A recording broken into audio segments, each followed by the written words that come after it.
ఈ వీడియోని మీకు స్పాన్సర్ చేస్తున్న వారు Truzon solar by Suntek. Truzon solar power super power. మీ పవర్ బిల్ ని జీరో చేసుకోవాలనుకుంటున్నారా? అయితే ట్రూజోన్ సోలార్ పవర్ ని ఇన్స్టాల్ చేసుకోండి. నమస్కారం, వెల్కమ్ టు సుమన్ టీవీ. నేను గీతాంజలి. ప్రస్తుతం మనతో పాటు ప్రముఖ జ్యోతిష్య వేద పండితులు వెన్నంపల్లి నిశాంత్ శర్మ అవధాని గారు ఉన్నారు. వారితో మాట్లాడదాం. గురుగారు నమస్కారం అండి. మహాదేవమ్మ. గురుగారు, గురు పౌర్ణమి జూలై 10వ తారీఖు. మరి విశిష్టత ఏమిటి? ఖచ్చితంగా ఈ పనులు చేయాలి, ఇవి చేయకూడదు, లేకపోతే ఏ దైవారాధన చేయాలి, నియమాలు ఇలా ఏమైనా ఉన్నాయండి? సంతోషంగా తల్లి. గురవేత్ సర్వలోకానాం భిషజేత్ భవరోగిణాం నిధయేత్ సర్వ విజ్ఞానాం దక్షిణామూర్తయే నమః. గురు పౌర్ణమి అని అంటే తల్లి గురువు యొక్క విశిష్టత తెలిపేటువంటి. అంటే వాస్తవానికి ఏంటి అని అంటే కొంతమంది అనుకుంటారు నాకు చదువు చెప్పిన వాడే గురువు అని కొంతమంది భావిస్తారు.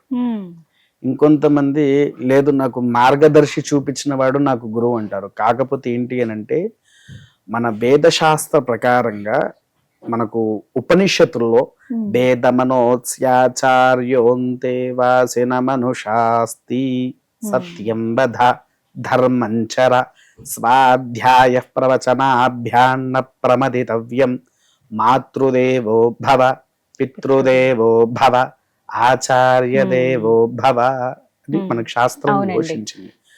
అంటే ఒక మనిషికి మొదటి గురువు ఎవరయ్యా అంటే తల్లి, రెండో గురువుగా తండ్రి వస్తాడు. ఎందుకనంటే ఒక పిల్లవాడి నోట్లో నుంచి అమ్మ అనే పదము వస్తున్నది పుట్టినవాడి ఎక్కడి నుంచి? తల్లి దగ్గర నుంచే కదా. తల్లి చెప్పి చెప్పి అమ్మాను అమ్మాను అని అంటూ ఉంటారు కదా. దానివల్ల ప్రథమ అమ్మ అనే శబ్ద గురువు వచ్చేసింది కూడా మనకు తల్లి దగ్గర నుంచి మొదటి గురువు. రెండో గురువు ఎవరయ్యా అంటే తండ్రి అవుతాడు. ఏంటి? ఇంటి సూచనలు కానివ్వండి, ఎలా బ్రతకాలి, సమాజం ఎలా ఉంటది అని మనకు ప్రక్రియగా చూపించేటువంటి వాడు తండ్రి. మూడవది ఆచార్యుడు. విద్య, యుద్ధ విద్యలు కావచ్చు, తర్వాత రాజకీయ పరంగా కావచ్చు, ఇప్పుడు మీడియాలో ఉండే వాళ్ళకు మీడియా పరంగా కావచ్చు. ప్రతి ఒక్కరికి వీటి నిదర్శనతో కొంతమంది గురువుగా ఖచ్చితంగా మనకు ఉంటారు. అసలు వాస్తవానికి గురు పౌర్ణమి అంటే తల్లి దీనికి మొదలు చెప్పాలి అని అంటే మనకు ఆషాఢ మాసంలో తొలి ఏకాదశి నుంచి దక్షిణాయన పుణ్యకాలం ప్రారంభం అవుతుంది. తొలి ఏకాదశి రోజు. ఈ తొలి ఏకాదశి రోజు నుంచి మనకు ప్రాముఖ్యత ఏంటి? చాతుర్మాస్య దీక్ష. ఈ చాతుర్మాస్య దీక్ష ఎప్పటి వరకు? మళ్ళీ కార్తీక మాసం వరకు ఉంటుంది. ఈ కార్తీక మాసం ఎక్కువగా ఈ చాతుర్మాస్య దీక్ష ఎవరు చెయ్యాలంటే గురు బోధత్వంలో ఉండేవారు చాతుర్మాస్య దీక్షను ఆరంభం చేస్తారు. అంటే ఇప్పుడు మా లాంటి వేద పండితులమ్మ ఒకటి, తర్వాత రెండోది మొదలు మేము అని చెప్పుకోవడం కంటే తప్పు యతీశ్వరులు. యతీశ్వరులు అంటే ఎవరు? మన కంచిపీఠం వారు, శృంగేరి పీఠం వారు, హంపి పీఠం వారు, కృతాలమారు, ఇలా పీఠాధిపతులు ఉన్నాయిగా. ప్రతి ఒక్కరు కూడా ఈ చాతుర్మాస్య దీక్షను ప్రారంభం చేస్తారు.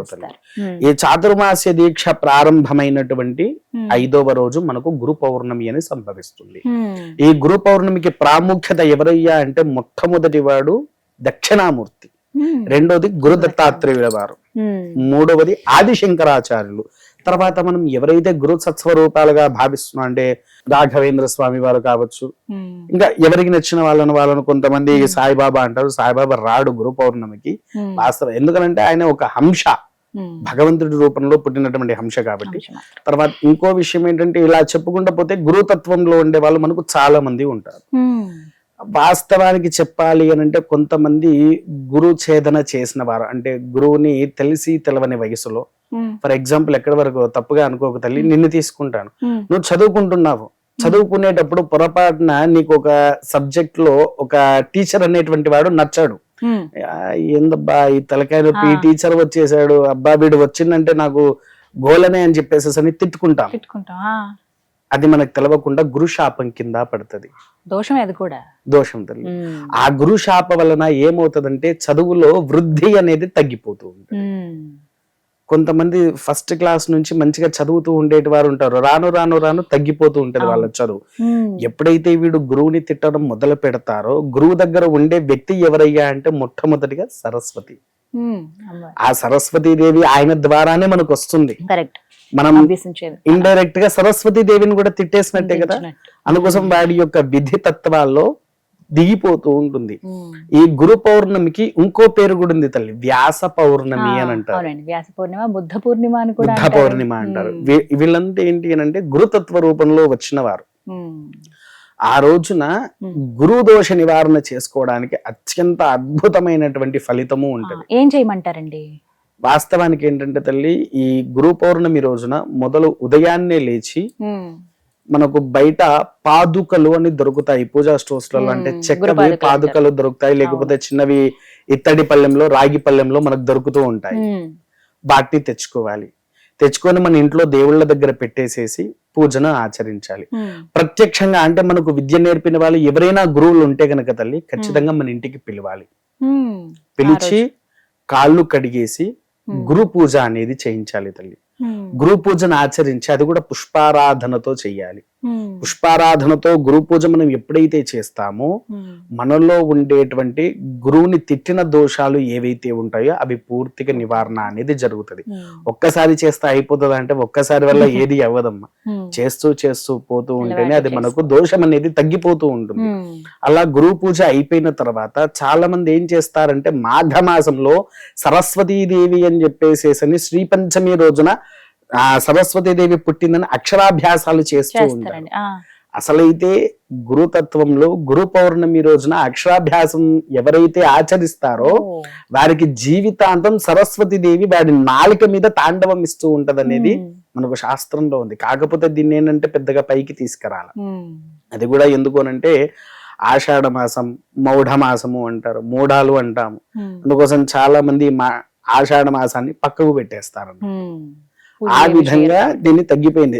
ఎందుకు అనంటే మనకు విద్య నేర్పించేవాడు గురువే. ఆ గురువు దగ్గరనే మనం అక్షరాభ్యాసము ఏదన్నా దేవాలయంలో గనక చేసుకుంటే వాడి యొక్క నాలిక మీద సరస్వతి దేవి తాండవం ఆడుతూ ఉంటది. అయితే ఇదొకటి అయిపోయిన తర్వాత మీకు వ్యాసపీఠ అంటే తెలుసా తల్లి? మనం ఇప్పుడు ఈ భగవద్గీత కానివ్వండి ఏదైనా ఒక పీఠ లాంటిది పెడతాం మనం, ఇట్లా వి షేప్ లో ఉంటుంది. ఏదైనా వేద పాఠశాలలో ఉండేటువంటి విద్యార్థులకు ఆ వ్యాసపీఠ దానం చేసిన వ్యాసపీఠ దానము చేసిన గురు దోషాన్ని తిట్టిన దోషం కూడా పోతుంది మనకు. తర్వాత ఇంకొంతమంది అదే మాఘమాసంలోనే శ్రీ పంచమి రోజు పుస్తకాలు అవి ఇవి దానం చేస్తూ ఉంటారు. అప్పుడు కాదు, స్కూల్లో ఉండే పిల్లలకు స్కూల్ దగ్గరికి వెళ్ళాలి. మన దగ్గరికి వాళ్ళు వచ్చి మనం తీసుకుపోయి పంచడం కాదు. ఒక స్కూల్ ఎంచుకొని ఆ స్కూల్లో ఉండే విద్యార్థులు వారి యొక్క గురువుతోని వీరు కొనుక్కొచ్చి స్లేట్సే కావచ్చు, స్లేట్ పెన్సిల్సే కావచ్చు, బుక్సే కావచ్చు, పెన్సే కావచ్చు దానం చేయాలి. దానము చేస్తే అపూర్వ ఫలితం ఉంటది. ఇందాక ప్రారంభించేటప్పుడు తల్లి నేను ఒక దక్షిణామూర్తి శ్లోకం చెప్పాను. ఏంటిది? గురవే సర్వలోకానాం, గురువే సర్వత్వంగా ప్రతి ఒక్కడికి ఆధారంగా జీవత్వాన్ని చూపించేవాడే గురువు. గురవే సర్వలోకానాం భిషజే భవరోగినాం, మనలో ఉండేటువంటి సర్వ గుణాలను తీసేసి రోగాలను తీసేసి అద్భుతమైనటువంటి విద్యను మనకు అందించేటువంటి గొప్ప శక్తి ఉన్నవాడే గురువు. నిధయే సర్వ విజ్ఞానం, ప్రతి చోట ప్రతి ఒక్కరికి కావాల్సినటువంటి జ్ఞానాన్ని ఎప్పటికప్పుడు బోధించేటువంటి వాడు. దక్షిణామూర్తయే నమః. అక్కడ దక్షిణామూర్తి బదులు మనం మామూలుగా గురుమూర్తయే నమః అని కూడా చెప్పవచ్చు. విన్నారా? ఎందుకు అనంటే ఇంత యొక్క జ్ఞానం ఉండేది ఎవరికయ్యా అంటే గురువర్యుడు. విన్నారా? ఎవ్వరు గురువులు మనకు దగ్గరలో లేనప్పుడు మనం ఏం చేస్తాము అనంటే, కొంతమందికి గురువులు దూరంగా ఉంటారు, కొంతమంది ఆస్ట్రేలియానో అబ్రాడ్ లోనో ఎక్కడో సెటిల్ అయిన వాళ్ళు కూడా ఉన్నారు. వాళ్ళు లేని పక్షంలో ఈ గురు పాదుకలకు తల్లిదండ్రులకు ఈ తల్లిదండ్రుల యొక్క పూజారాధన చేసిన రోజు, ఎందుకంటే మొదటి గురువు తల్లే కాబట్టి. ఎందుకంటే మనకు ప్రత్యక్షంగా గణపతుల వారు చెప్పారు ఏంటి? మాతా పితృ సదైయుక్తం నదైవం పితృమర్చయేత్ సర్వతీర్థ ఫలజ్ఞేయం మాత వందనతాం సదా అన్నారు. అంటే మనం ఎన్ని పూజలు చేస్తున్నా, ఎన్ని వ్రతాలు చేస్తున్నా, ఏది చేస్తున్నా మొదటి దైవం తల్లి, రెండో దైవం తండ్రి. మనం ఎన్ని పుణ్యక్షేత్రాలు తిరుగుతూ వస్తున్నా రానటువంటి ఫలితము కేవలము మాతృమూర్తి సమానమైన తల్లికి నమస్కరిస్తే అన్ని తీర్థాలు కూడా మనం తిరిగి వచ్చిన వాళ్ళము అని గణపతుల వారే చెప్పారు. మనకు గురువు ఎవరైనా దగ్గరలో లేనప్పుడు తల్లిదండ్రులకు పాదుక పూజ అయినా చేయవచ్చు, ఆచరించవచ్చు. ఇలా ఆచరిస్తే గనక మనలో ఉండే గురుతత్వ దోషాలు కూడా తొలగిపోతాయి. ఎప్పటి వరకు ఈ చాతుర్మాస్య దీక్ష అయిపోయే వరకు, లేదా ఇలా ఏది మీకు వీలబట్టలేదు, వీలు కానప్పుడు ఏం చేయాలంటే చాతుర్మాస్య దీక్ష అయిపోయే ప్రతి పౌర్ణమికి, ఆషాఢ పౌర్ణమి నుంచి మొదలుకొని కార్తీక పౌర్ణమి వరకు ఏం చెయ్యాలి అనంటే, ఒక ధోతి, ఒక కుండలో నీళ్ళ బదులు పెరుగు పెడితే ఇంకా మంచిది. నీళ్లు పెరుగు కుండలో పెట్టేసేసి దక్షిణ స్వయంపాక తాంబూలాలతో బీద బ్రాహ్మణులకైనా ఏ బ్రాహ్మణులకైనా అది చేతిలో పెట్టి నమస్కరించిన గురుదోషం అనేటువంటిది పోతది తల్లి. ఇంతటి అమోఘమైనటువంటి రూపమే ఈ యొక్క గురు పౌర్ణమి తల్లి. అందుకోసమే చూడండి, ఈ పౌర్ణమి కూడా ఎక్కువగా మనకు గురువారం రోజు మాత్రమే వస్తది, గురు పౌర్ణమి అనేటువంటిది ఆషాఢ మాసంలో. అందుకోసమే గురు పౌర్ణమి రోజు తర్వాత ఇంకొకటి ఏంటి అని అంటే, ఈ పూజలు మొత్తం పూర్తి చేస్తాం కదా, దత్తాత్రేయుల వారికి దక్షిణామూర్తికి ఒకటి దద్దోజనం అంటే చాలా ఇష్టం తల్లి. వారికి నైవేద్యం అది చాలా ఇష్టం. దాంట్లో చాలా మంది సొంటి మిరియాలు వేస్తూ ఉంటారు. సొంటి ఉన్న మిరియాలు వేయకుండా తాలింపు వేసి దానిపైన దానిమ్మ గింజలు వేయాలి. దానిమ్మ గింజలు వేసేసి కనీసం ఒక 11 మందికి దాని వల్ల భోజనం పెట్టినా వారు దాన్ని స్వీకరించిన ప్రసాదం కింద దాన్ని స్వీకరిస్తే ఈ గురుతత్వ ఛేదన దోషాలు ఏవైతే ఉన్నాయో అవి నివారణ అవుతాయి తల్లి. అవి చేసుకుంటే చాలు, అత్యంత అమోఘమైనటువంటి ఫలితాలు వస్తాయి. ఆరాధనలో ఆ రోజు మాత్రం ఖచ్చితంగా పాదుకలను పెట్టుకోవాలి. పాదుకల దగ్గర దక్షిణామూర్తి, శంకరాచార్యుల గారి ఫోటో పెట్టేసేసి పటాన్ని అక్కడ పెట్టేసి షోడశోపచార పూజలు గావించేసేసి హారతి తీసుకుంటే గనక మనకు ఉండేటువంటి సకల దరిద్రాలు కూడా నివారణ అవుతాయి తల్లి. ఈ విధంగా చేసుకోవాలంటారు. చక్కగా వివరించారండి. అందరూ చేసుకునే విధంగానే వీలుగానే ఉన్నాయి, కానీ అద్భుతమైన అవకాశాన్ని ఎవరు మిస్ చేసుకోకూడదు. అవునమ్మా. నమస్కారం.